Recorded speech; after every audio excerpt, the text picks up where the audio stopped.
Good welcome back to the World Championship Series Europe Premier League, round of 16, Season 2, 2014. Got all that? Good, well done.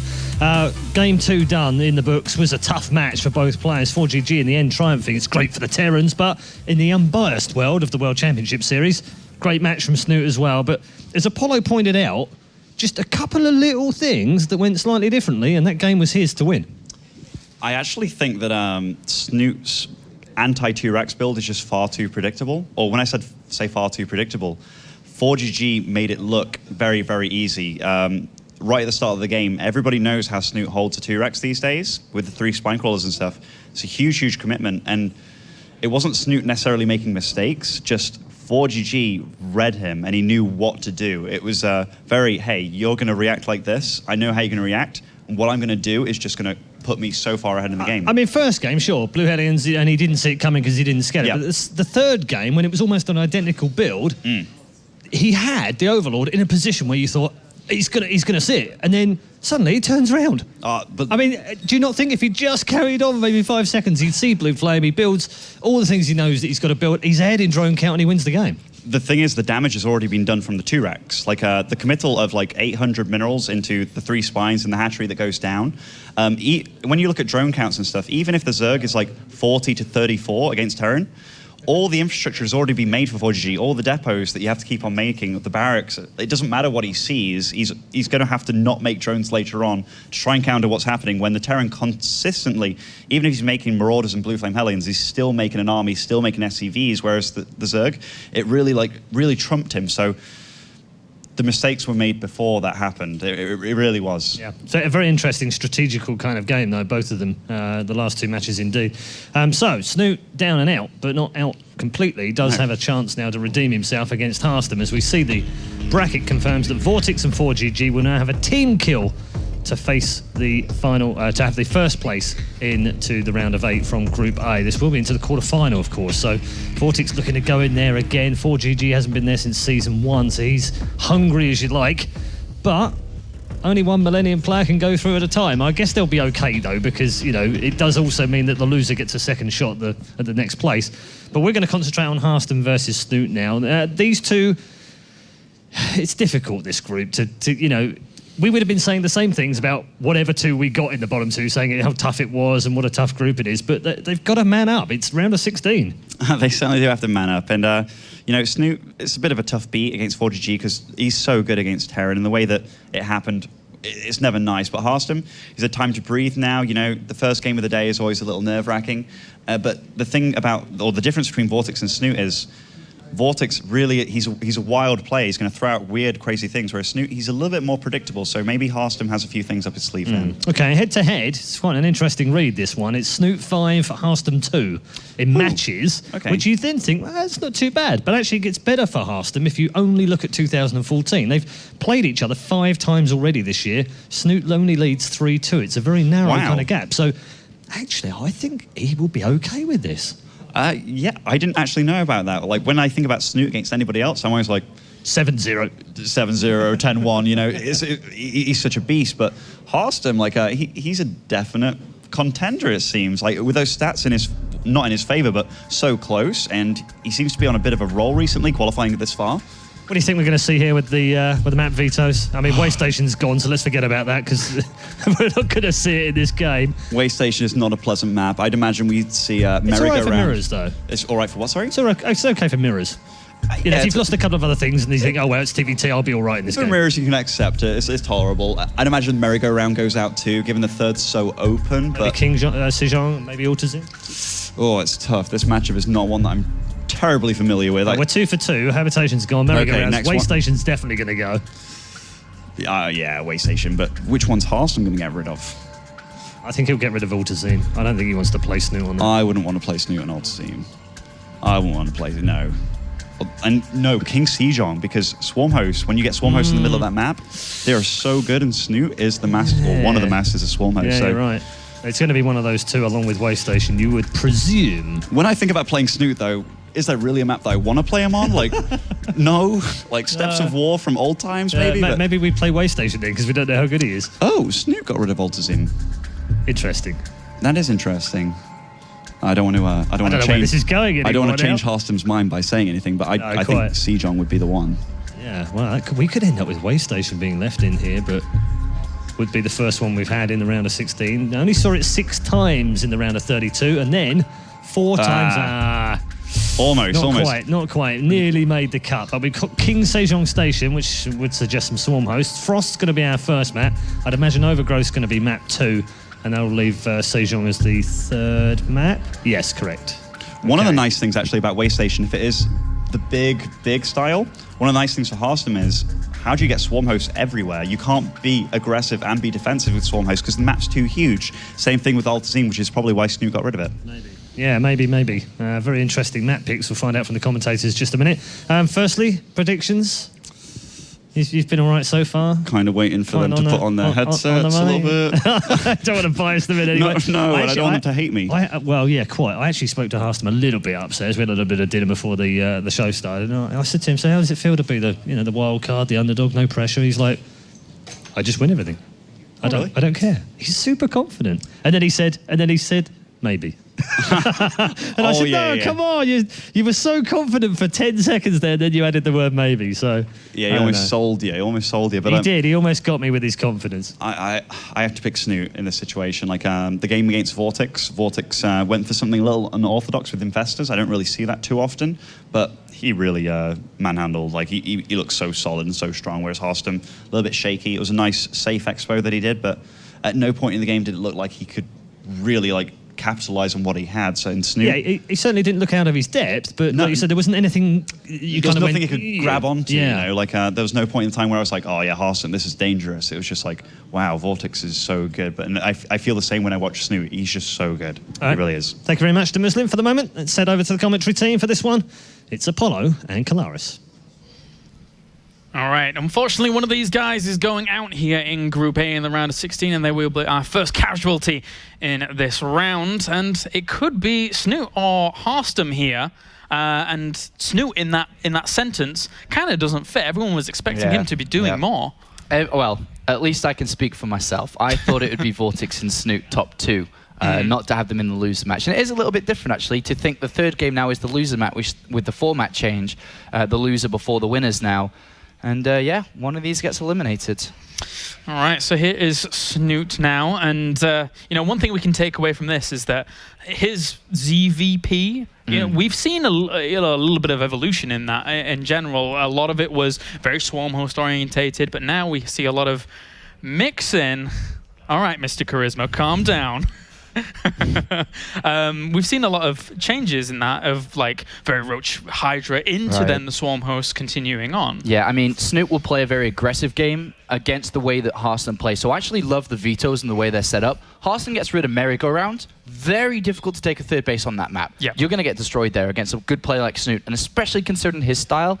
Then you got Waste Station. If they spawn close, and it's basically a coin flip. I like farther away position for Harstem, but if they're close, I prefer Snute again, especially with his Queen swarm host pushes that we saw in the round of 32. They'll kill any Protoss. Oh yeah, definitely. And I definitely think that could be a factor in today's series too. Snute though gets rid of Habitation Station, which is the gold-based weird base kind of game. Gold-based weird base. Gold-based weird base, and then Altazine Stronghold, and that's really difficult to play his swarm host style on, and then also that helps Protoss, man. I mean, it's a massive Protoss map, so that leaves you with Frost.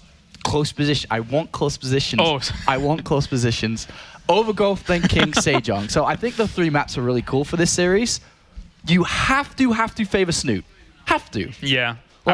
He's a god. He's meant to be top 2. This guy is the best European right now. So Harstem's got his work cut out for him. But in credit to Harstem, he knows how to play Swarm Host. He knows how to play versus Snute. All right, let's get into it then. Game number 1 of our losers match here. One of these guys is out of the round of 16. One of them advances on for 1 shot in the round of 8, as we are spawning up to the top left-hand corner here as our Red Zerg representing Team Liquid. It is Snute. Whoop, whoop. Wow, dedicated fans. Yeah, pretty sure. And down to the bottom left-hand corner, we have our blue Protoss representing Fnatic. It's Harstem. Whoop, whoop. Same guy. Same guys. Likes both players. So we saw Snute beat Kurt and Bling in the round of 32. Yep. And in the Intel Extreme Masters qualifiers, more importantly, when he got second place, we saw him destroy the Protoss players. So I'm very excited to see his games today against another Protoss player. And these positions, I can kind of quote, unofficially quote Snute, that this is imbalanced and he will win easily in these positions. Close positions, he rocks it. Further away positions in vertical like this, he's really good too. Harstem, he's rocking it. Lose yourself in the game. Yeah. But these positions are very difficult, and the reason why for Snute's style, if you're Protoss, right, where's your third going to be taken, Claris? Down to the south, one would imagine. Correct. Your fourth, though, depending on if he wants to be super aggressive early, he might take the forward one, but that back one's most likely where he'll go. But the fourth is going to be usually in the middle, like towards the middle one. But if you're playing against Swarm hosts, how are you meant to successfully take this base really fast? Because the Zerg is going to be launched up from this position. So it's really, really difficult to establish 4 bases as Protoss. And one thing that he actually mentioned during Home Story Cup, whilst we watched this now evolve out with the next first year from Harstem, is that we saw Snute go up against MC in the Intel Extreme Masters Sejong qualifiers, where they were both in top pot spawns, where Snute mentioned that all you have to do in there is claim that middle watchtower and you're good to go. But in these positions, all he said that the only little technicality in doing exactly the same style is selecting and grabbing both watchtowers, which, you know, it takes a little bit longer, but it doesn't slow things down a whole lot. So he still could do something like that. Harstem's opened up with one of the greediest builds that Protoss could go for here. Nexus, then Gateway, then the double gas. So definitely abusing Snute a little bit here, because Snute does open up spawn and pull every single game. I'm not sure if it was Snute. I think it may have been Snute or someone else at Home Story Cup who actually ended up opening spawn and pull gas for Speedlings straight away for almost an instant win. I can't remember who it was exactly, but I saw that happen against a player that got abused a little bit too much with this build. Because Harstem gets the best of everything, the best of his economy and the best of his tech, without even thinking about defense early. Yeah, I'm trying to remember who that was now that I think about it. But I don't know. Maybe it was like... I want to say Snute, but it could have been like Sejong or something. I don't know. Whoever it was strong. So anyway, we have another hatchery going down for Snute up to the top here, and this is where he now decides to, you know, get into the full swing of things in Snute fashion. Just drone these 3 bases up, then start extending that creep down to the bottom. I'm curious to see whether Harstem is actually going to try and seize the advantage early on, but considering Harstem's playstyle as of late, be it the round of 32, or be it what we saw from him previously, you know, he has been draw things out a little bit longer and try and control the games, which has been nice to watch. It was Harstem Firecake. That was the series I casted, and that's what stuck out, because that's what Harstem kept doing to Firecake, and he was the guy that opened up gas pool to try and stop it. Oh, and he couldn't get through, and it was on way station. And he couldn't get through. Yes, I remember. That was the series I was on about. But look at this. Harstem's picked the robotics facility as his tech choice. Ooh. So picking the robotics facility like this is kind of, I think, if I was to, you know, break down what his thought process is, he's acknowledging that Snute likes these positions, he's very powerful in these positions, and you've got to stop him fast. So I would be expecting an immortal push come from this. Yep, certainly has to do something before Snute gathers momentum, otherwise you're going to be dead in the water. Oh, Lynx, though, they can go scout this. Poke around. They can scout this. Ah! Big pickup. Big pickup. They see it. This is bigger than a hot pickup. That's a very, very big pickup. That's a big pickup, because now he knows that he's playing against the robotics facility. So if you're playing against this, you're most likely going to be either expecting the warp prism really fast, which can happen, but it's most likely immortals. Well, he sees it and then just gets straight on out. Well, or dies. At this position, Snute is in a brilliant shape because he's just got the knowledge. And that is half the battle, they say. Yes, it is. We have now speed on the way as well, so he's going to just add on a few more queens to get that creep extended out, so that he's going to be a little bit more fortified. Extra gates. Look how Snute stopped drones. I mean, well, I say that and he builds 3 more. Cool. You cheeky guy. Don't build 2 more, many, because if you do, you're going to be in trouble. But he really wants to be focusing on lots of units. Ro16, just swarm them out. Ideally, Roach speed is a great upgrade here, but if he's cutting the layer out, he's just looking for overwhelming numbers. It's such a shame for Harstem that this was scouted out so early as well. I mean, it's just immortal. Plenty of gateways on the way. Snute, from the word go after seeing that, knows exactly what is on the way. So he can prepare as best as he can. And normally, you know, a guy like Snute, if he gets a wraparound on this army, he's just going to shut it down. And notice how it's really roach heavy, which is very good against the style we'll see, which is going to be zealot heavy, because there's only 2 gases. Yeah. It's like mostly zealot sentry and a couple of immortal, so it's a faster attack from Harstem because he doesn't have the gases, but a weaker attack because he doesn't have the stalkers in. It's just, as you can see, zealot sentry, which isn't the best, especially against a lot of roaches that are being built. Snute knows what's coming. If Snute loses this, I guarantee you he'll be upset. He saw this coming. You shouldn't be losing to these types of pushes when you see it coming from a mile off. Yeah, I mean, things can technically still go in Harstem's favor if he controls it brilliantly, but still, it's very, very difficult with Snute. Having started unit production quite a while ago, 2 force fields already gone. Good start. For the price of a queen, not too bad. Uh-oh, units on this right-hand side. Oh, the zealot sentry sneak past. Oh, he's going to flank. He's going to get a really good position here. Even getting just 1 sentry alone would be nice with those lings initially. Now, right on top of these, he's trying to zone out the roaches to begin with. Not too bad force fields, actually. Now he needs to micro with this warp prism, and the immortals does pick them up and gets them away. Not terrible, but will he catch some? Yeah, yes, he those does. 3 force fields are nice. The time warp is nice. Like 4 or 5 roaches got stuck there. But still, there's a lot of units still left over. But yeah, that was a good start for Harstem. Definitely. That last catch-up was the best. As a few force fields left in this army does Harstem. Snute right now coming in from both sides once again. Another time warp slowing down those roaches. They don't have roach speed, so it's going to take them a very long time to deal with things. Warp prism's gone, which means it's going to be harder to micro these immortals. The roach is just flooding in from either side. He goes for the surround on the immortal. Even the drone's coming up as well, but this is a great pickup there for Snute as well with that immortal dying. And you can use your drones like this for a bit. You still have enough income for a while to be able to deal or keep the reinforcements coming. But without the warp prism, that immortal is going to be hit hard and fast. Yeah, it's very, very difficult to save that in any position here. Roaches on the high ground now, establishing themselves. Good transfuses as well from these queens to keep them alive. And Harstem, he has to find another angle somehow. Yeah, and queen production consistent as well is one of the best ways to deal with this too. Something which is newer, but nice, really nice. And he just keeps on hitting from both sides. Very, very difficult. The zealots, or the majority of the DPS here in this army, but they're not even having a look in. They get a few swipes off on these roaches at the front, but the roaches from the back looking to grab that immortal, and it's going to go down very, very quickly. Yeah, this has been held. GG. Well done by Snute. And as good as a hold it was, it all came down to knowledge at the end of the day. Yeah. He saw it early, so see it early, deal with it easy. Lovely stuff there from Snute in game number 1. Yeah, that should be like a t-shirt. You guys should have a poster. Spot it early, deal with it easily. Do they owe you royalties, or are you going to give it away? I'll give it away. Oh, wow, that's very kind of you. I'll give that away, because that is StarCraft. Scouting is everything. Yes, it is, and unfortunately for him, he bore the brunt of that and had to deal with it, and that was Frost now done. So, shaking his head a little bit down on that one. Yeah, it's because he let the lings in. Yeah. Like, you shouldn't be doing that. You can't be doing that, and that allowed Snute to prepare in time. What happens if Snute had overdroned a little bit, didn't see this coming? Then this attack is a lot more brutal than it would have been in this game. All right, well, we're going to our second staple here, Overgrowth. As we are seeing only Frost and Overgrowth, really, with a speckling of other maps during this tournament so far. Both of these maps have really established themselves as the go-tos now. And, I mean, Waystation, for example, we haven't seen it in Premier in the round of 32 outside of mirror matchups. Nobody is playing it in the other matchups. So that's a bit of a comparison compared to these ones, where we're always seeing a map like Overgrowth. People just feel pretty comfortable on it. Yes, they do. These are pretty good maps.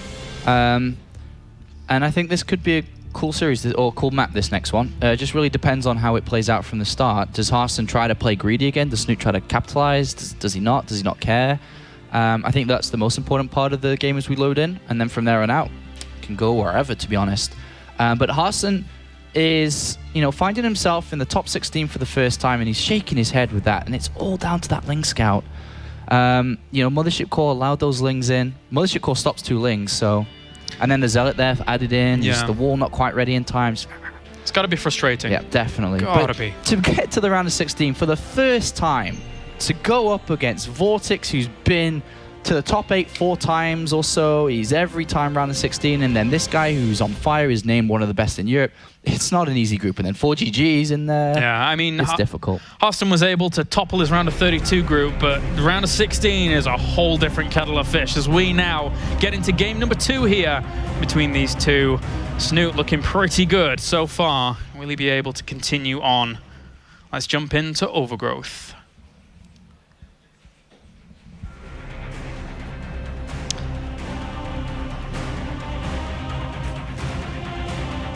I just imagine beep bop boop. LTA and SK Telecom. That's what I was just thinking about, man. All right, spawning down to the bottom left-hand corner as our red Zerg, representing Team Liquid, currently 1 game up. It is Snute.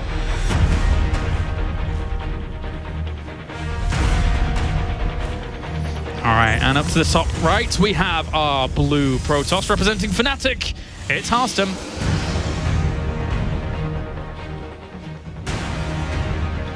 Okie doke. Map number 2. Pylon there suggests that it could be Gateway Expand, but it also could still be that Nexus, then the Gateway here afterwards. Yep.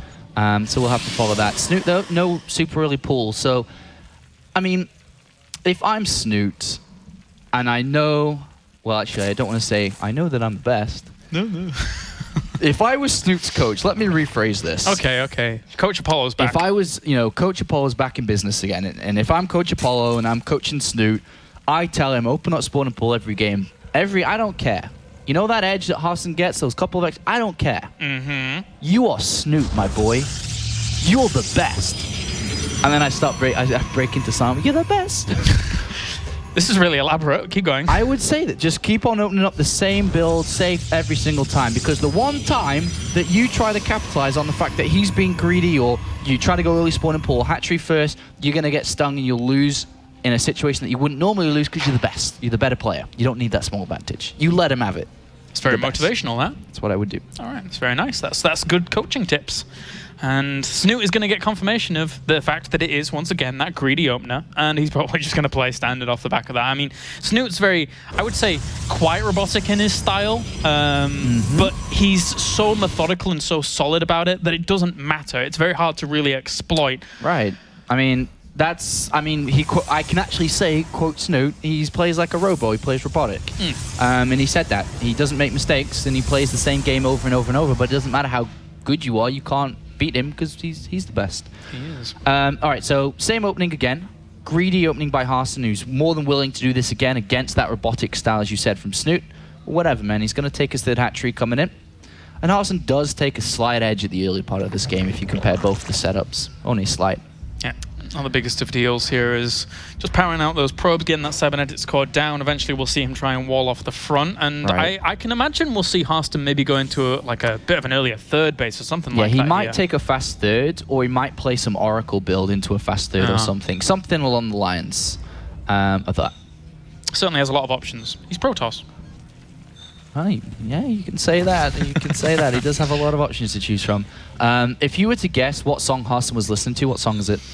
I wish we had it back on the screen so I could try and lip read, but I don't know. I don't know what music he's into. Do you know? I do not know, but I definitely think it's like Eminem, Lose Yourself. No, I'm gonna go the other side. I'm just gonna be like Motley Crue, whatever. Motley Crue. I can't imagine him listening to it, but I'll just do it. It's fine. Probably is Eminem. We'll go with Eminem. Robo. Wow.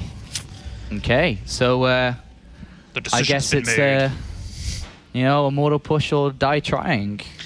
I mean, robotics facility. There are branches where you can not do an immortal push. You can take a third base with this, but it's incredibly uncommon. I'd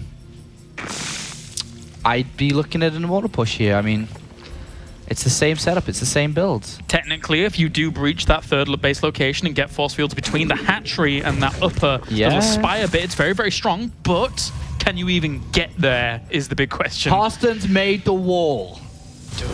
The Lings aren't getting in to spot this time, and the Overlord's been pushed away in the natural, and there isn't one on the other side. I think the drone count went up to about 55, if I'm not mistaken, last time. 52, 50, yeah, something like that. I think it was 52, but then he built 3 more, which is 55, I think. Perfect. He's going up to 55 again, but he has no idea what's going on. And at this point, the Ro16 was already coming down, and he was already thinking about adding on units because he'd already spotted it. Yeah. So it's not quite the same. It's 55 drones and 6 more.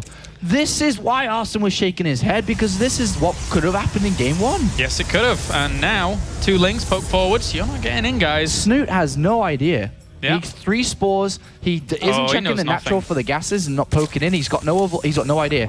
And he's thinking that Harstem would not do the same build twice in a row. So he's gambling here and saying, whatever, bro. Take your third. Do your Stargate, whatever. So many drones. So many drones and no Ro16. He's gone up to a layer that there are only Zerglings without Zergling speed even started yet. And I love that Harstem's coming to take a quote-unquote third base. Oh, yum yum. Yo, Snute, take my third, yo. Really like that one. And Harstem's, I mean, Snoot's going to see this and he's selling this story. Beautiful play. Yeah. Oh, a pylon and that's it. Oh, all right. Here comes the Warp Prism as well to More aid drones. this. Sick. Jeez. It's the year of Harstem. He's going to have no units. It begins here.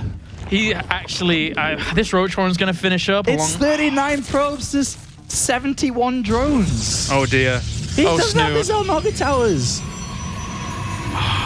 All right, okay. This could end up being the most one-sided fight. Because I don't think he really knows what's got 3 more drones. Why the hell not? This game's over, man. Oh, wow. All right, well. Imagine Snute right now. He's like, drone steady. Oh my god! No! The force fields hit perfectly! Because they can. Because they have time to. Oh man, he's in so much trouble. Nicely done by Harstem. He's got to get those reinforcements in from that Warp Prism. A couple more Zealots, please. Very, very well done. Concealing a lot of this. That's a good surround, actually. But this Time Warp and the force fields will push this away. Man, he did not see this coming, so... No, not at all. Yeah. And he is getting ravaged. This was over from the beginning when Snute didn't see anything, unfortunately. He's lost no... Harstem is going to do a perfect game. He's going to play the perfect game. And don't you dare lose a Zealot, Harstem. Don't you dare. Snute, GG, quickly. Will he make a perfect game? We're not supposed to call these games that early, but... Will he? Oh, no! No! No. He left it! Yes, it still technically counts. Oh, no perfect game. But a win nonetheless. Yes, it doesn't matter. All in all, he was playing phenomenally anyway. Look at the overlords in the middle. What is Snute doing? I'm not sure. He's just... I don't know what this is. He's like a celebratory conga line. I'm not sure. All right. Well played, Harstem. You sold it. Snute definitely helped you out a little bit here, but this is going to go to the Dutch player. And this puts position one game away from being eliminated. There's some good force fields. He might be able to do it. This is... Good job, Harstem. Good job. I wonder what's going through Suit's minds, apart from building 3 spines and holding 1 base. GG. Wow, good game. That was pretty clean cut. That was pretty clean cut. That's what he wanted in game 1. Yeah. And that's, like I said, the reason why he's shaking his head, because the series could have been very, very different if he'd taken map number 1. But at least he takes 1 of them. So it was a risk by Harstem in the first place to do the same build twice, because he got beat down quite hard in game 1. It could have happened again. And it was also risky from Snute to not think this is a possibility and drone all the way up. Drones. Didn't really work out for him there. So now... But if it was a fast third base... Oh, yeah. If it was Stargate, DTs... Like, anything but that. He was dead. Yeah. I mean, he was fine. He was dead because it wasn't anything else. All right. So good job there by Harstem tying things up. Not exactly the most hyped of games, but that's because it was ridiculously one-sided, basically. Harstem played that out well. King Sejong Station will be our next map to round this series out. And I'm split on what I think about this map for these 2 players. I don't mind it. I think it's actually decent for Protoss to expand at a rapid rate against a Swarm host player. It's pretty decent to be able to keep Snute away from 4 bases for a decent time. So there's pros and cons. I don't like the fact that the longer the game goes on, the harder it gets for Protoss because it becomes a split map is the con aspect. But yeah, I mean, we keep seeing or saying Swarm most, but we haven't seen one yet. So nope. It's been decided before we even got to the mid game, really. And that was more so, I would say, Harstem's decision more than anything. He's like, well, just don't want to have to deal with it. Don't want to have to deal with it. I mean, he could do that again. I mean, there's no reason stopping him. So. All right, well, the countdown's begun for game number 3. Will we see Harstem go for the trifecta of builds, or will Snute be able to plow through? The thing is that even if it's not Swarm Host from the very get-go from Snute, we still see that Roach Hydra mid-game, which is very powerful, that leads into it. So he has that available to him as we now get into King Sejong Station between Harstem and Snute. One of these players, unfortunately, will be eliminated. All right, spawn down to the bottom right-hand corner, we have our red Zerg representing Team Liquid. It is Snute. Whew. And up the top left-hand corner, as our blue Protoss representing Fnatic, it's Harstem. He always looks so determined when he's playing. He wants it. Pretty intense. He does want that year to finally come. May take a while, but he does want it. So this is crazy to think. We're in the loser's game right now, and we either see the guy that's meant to go through in first and second advance on and knock out the underdog, or the group's messed up because Harstem continues his epic run in the World Championship Series after already going through, an amazing group in the round of 32 to find himself here in the round of 16 for the first time against. I think this 4 group is the hardest group of all groups. It's a very, very difficult group that he landed in. Yeah, I mean, the wealth of talent that we have across all the other groups is very well spread out, very quite divided. But this one it's really difficult to call, with especially also with 4GG playing as well as he did. I was very surprised. That was really impressive by him. All right, so Harstem is going to do the same thing again. He is risking it again here, but he understands, like we said, Snute wants to do the same again, wants to do the same every game, so it's fine to get away with. So it's like a calculated risk against this player. And to be honest, if he was playing against Sejong or Teffel or Blah, any other Zerg player, he's not doing this every single game. But because it's Snute, who doesn't change up, it's whatever. So Snute goes in with the Overlord, sees that same happening again, and can imagine that this guy's just got that gateway there as well, hasn't he? Probably. Same up. Yeah, he'll just send that Overlord a little bit further and maybe even see the extent of this, because he knows that the Cybernetics score is going to be delayed and nothing can really contest with that Overlord for now. So get full confirmation of everything that's going on is nice for Snute here. And then he can eventually position that in a bit more of a better position to try and scout. He's got a scout, man. Yeah, he has to. I mean, he got lucky with the 2 Lings and didn't have to Overlord scout in the first game, but he did not scout in the second game, and he got owned. So it's very important for him. A little bit of a gas going down. Was he going for this time in before, or was this... He didn't get the gas that early before. It was much faster third, I think, wasn't it? I'm pretty sure. Funka, nod for me. Was it? Did he get the gas early last time? That's a nod. So yeah, wait, was that a nod? He did get the gas this time? No, he didn't. Okay. So yeah. Thanks, Funka. Yeah, it is a little bit earlier than previous. This allows him to punish a fast third base. So I was thinking, or maybe Snute's thinking, if we see a fast third again from Harstem, and if Snute's going to scout properly this time so he can't be hit from a 2 base, that might push Harstem into a fast third, and if that's the case, I'm going to see some Zerglings, mate. Nom nom nom nom nom. It'd be yummy for them. And poking around now at the front, just having a little bit of a look around. Not really seeing a huge amount out of the ordinary, as...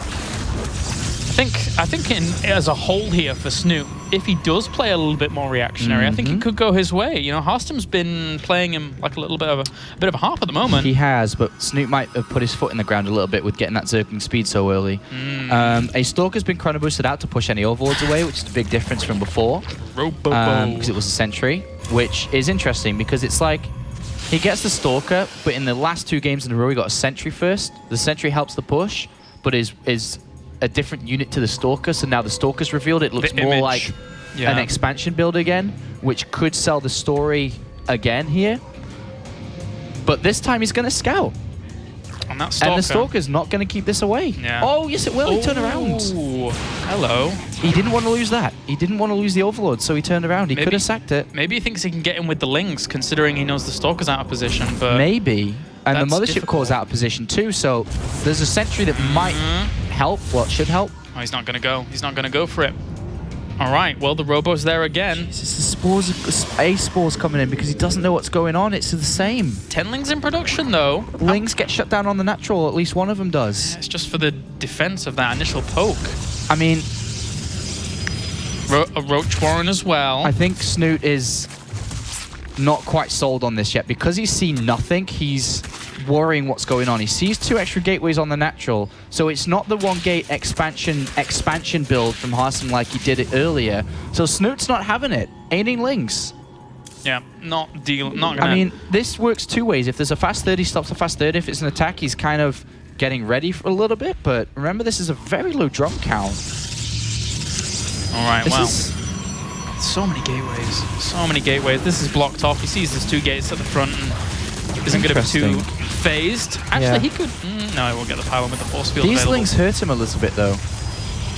Yeah, because he needs like the economy to be able to deal with this he eventually. Needs the economy to be able to deal and build enough roaches out, right? Yeah. Because roaches are very important in this push, and he doesn't quite have enough money to do that. But it's just 1 Immortal and then a Warp Prism. There's a lot of Lings out. I think he might be trying to sell it as a different build once again with this Warp Prism. Wait, second Warp Prism's coming out? I don't know why he's building a second Warp Wait, Prism. what is going on? Is this a mistake? It has to be. Why is there 2 Warp Prisms? I'm not sure. I don't know. I can only imagine this is a mistake. Like just a general misclick. Yeah, I have no idea why you got 2 Warp Prisms out like this. The Immortal is slowed down, so it's only 1, not 2 now. It should have been the 3rd one building, not another Warp Prism. I guess he must be still trying to sell the idea of it's a different build, right? That's the only thing that comes to mind. It's a mistake. You don't get 2 Warp Prisms. I'm trying to look on the bright side. Sean, help me. I don't know. I guess that's a question for Red Eye later. Yeah. But overall, Snute's got his units coming out now. His drones are better. It's not ideal, but it's better.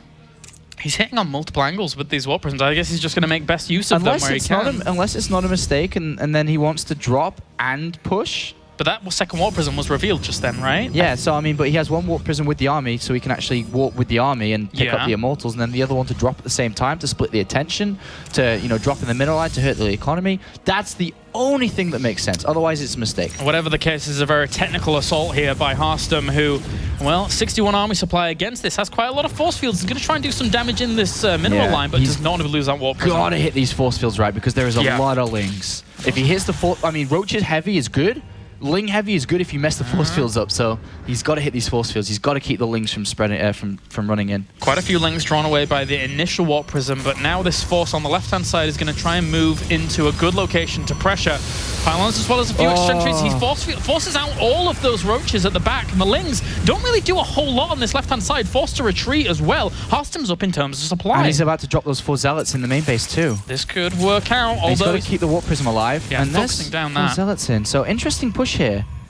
A lot more Lings. Yeah, the Roach count's so low. It should have been so much higher, but it's only at 12. And they're going to try and come in from both sides once again. Needs to force out those Roaches. Does. Oh, very good attack again. Oh, this is really good for Harstem. Yeah. Lings are running in, dying without killing anything, then leaving again. Yeah, because he can't connect with both armies at the same time. Does he knock out Snute? He actually might do here. This is a really strong army for him to deal with. Time Warp behind all of this. Oh, the force fields are sick. Great force fields. Actually pin up a lot of those Roaches against those Zealots. Going to town on the second line of force fields there, so that when the first one dissipates, all of those Queens are going to be trapped against this as well. This is working out for Harstem. He's doing it brilliantly. The Queens are helping out there. There's another drop in, but 6 more Zealots get warped in. Wow, wow, wow. 75 army supply against 34. This is Harstem's secret weapon. Even if it was a mistake, it's still working out amazingly. It can't be a mistake at this point. Surely, he's executed it great. I mean, if it was a mistake, he's turned it into a winning thing right now. I don't know. I mean, that's up to him to tell me or not. I've never seen it before, but whatever. Yeah. He's about to beat Snute. Snute's been broken from his 3rd, which means his economy is lower than Harstem, and Harstem has the momentum and the army. What a play. What I can't a believe play. This is... Great force fields again. GG. Harstem eliminates Snute here in the round of 16. What a series. What a play. So impressive here by Harstem. I don't think he kind of believes it himself yet. Yeah. He messed up game 1 by letting Snute see the Immortal push, did it again game 2, did it again game 3, and they both worked. Wow. He's just eliminated Snute. A guy that we said was going to go very deep here in this season has been eliminated as the first player in the round of 16. That has to be crushing for the guy, but at the same time, what a win by Harstem. He's just stopped Snute from getting more points for the global finals. That's a big deal. In top 16. I talked about it in the intro of the show with Red Eye, and it's a very simple thing to say, and I didn't think it would happen, but I said he can't really do the same thing that TLO did last year and mess up in the Premier League if he wants to go to the global finals. Yeah. But he's eliminated, and Harstem continues on to fight, and he will fight in the decider match now after the winners game. But I mean, I can see him behind the cameraman, and he's happy. Let's just put it that way. Yes, he is. He was a wild card in the round of 32. He's a wild card here, and what a wild card he is. Let's hear now from Fnatic's Harstem. Thanks very much, James. Yes, with Harstem right now, he's, I don't know how to describe you right now, but you're just so full of energy and excitement. You're like the storm outside right now, inside here. Explain to me what happened in that third game, because I know you thought, hang on, I'm winning. So tell me what's going through your mind. You've been in that position before. Well, at the end, I saw 112 supply out of 124 or something. I was like, this is quite good. I had like 5 roaches left. And I realized, maybe I actually am winning. And I was getting a bit happy. And I was like, I had this before. I can't remember where, but I know, or it was in ladder games, or it was somewhere else. I just, get this psyched feeling, and then you throw everything away again because there's a new wave of roaches or whatever. So I was like, all right, let's play it out safely, put down the time warp, put down a few more good force fields. And yeah, very happy. Actually, in the end, I wanted to trick him in the final game by going Immortal, Prism, Immortal, hiding my first Immortal. I also opened with Stalker instead of Sentry, because I basically played the same build 3 times. I only messed it up the first game. And you made a second Warp Prism. Was that a mistake in that game? Yeah, it was. But it actually worked out really well, because he had to keep roaches at home, and yeah, I think this will be the future of this build. Double Warp Prism build. Yeah, because you need one for the Immortals to micro them, and you need one, I guess, to... I think it works because he's so low drone. It hits very early, so you force like 5 to 6 roaches and 2 queens per base.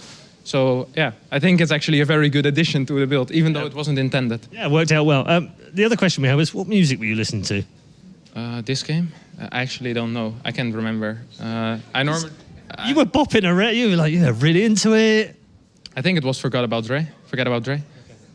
Yeah, I'm pretty sure it was that. Hot tip for you right there. Listen to that and you've got wins for you. 3 maps overall. You said you messed up the first time and it was pretty much the same build 3 times in a row. Why? What went wrong for you? I don't know. I just poor force fields, I think. My unit, on Frost, if you just click to the enemy base and you're in the vertical positions, they kind of split up sometimes. My first army was on the left side, but my later warpins went to the right side. So I kind of got caught. I felt a bit hurried because of that, because some units got caught. I put down very bad force fields at the start, and the position in general that I took wasn't very good. How do you overcome that when you're playing like that and you're thinking, I've messed this up? And were you nervous at all? Was it nerves? What was it? Actually, I played a ZVZ before this. This is gonna sound funny, against a guy. And I was talking with him in between games. I didn't know him. I was like, you think I should do the build again? I was like, yeah, just don't mess up. You'll do fine. So yeah, thanks for you. I don't even know his name, but he told me to do the build. So I did it 3 times and it worked. It certainly did work. Congratulations, well done. Through to play and live again in WCS Europe. And not only that, this man has made it the year of Harstem because he's knocked out the best non-Korean in the world. He's not going through to the round of 8, but this man has another shot at it. He'll find out who he's going to play after the break, because our next game is the winners final. It's the Millennium Team Kill final for the upper bracket. We'll be back after this.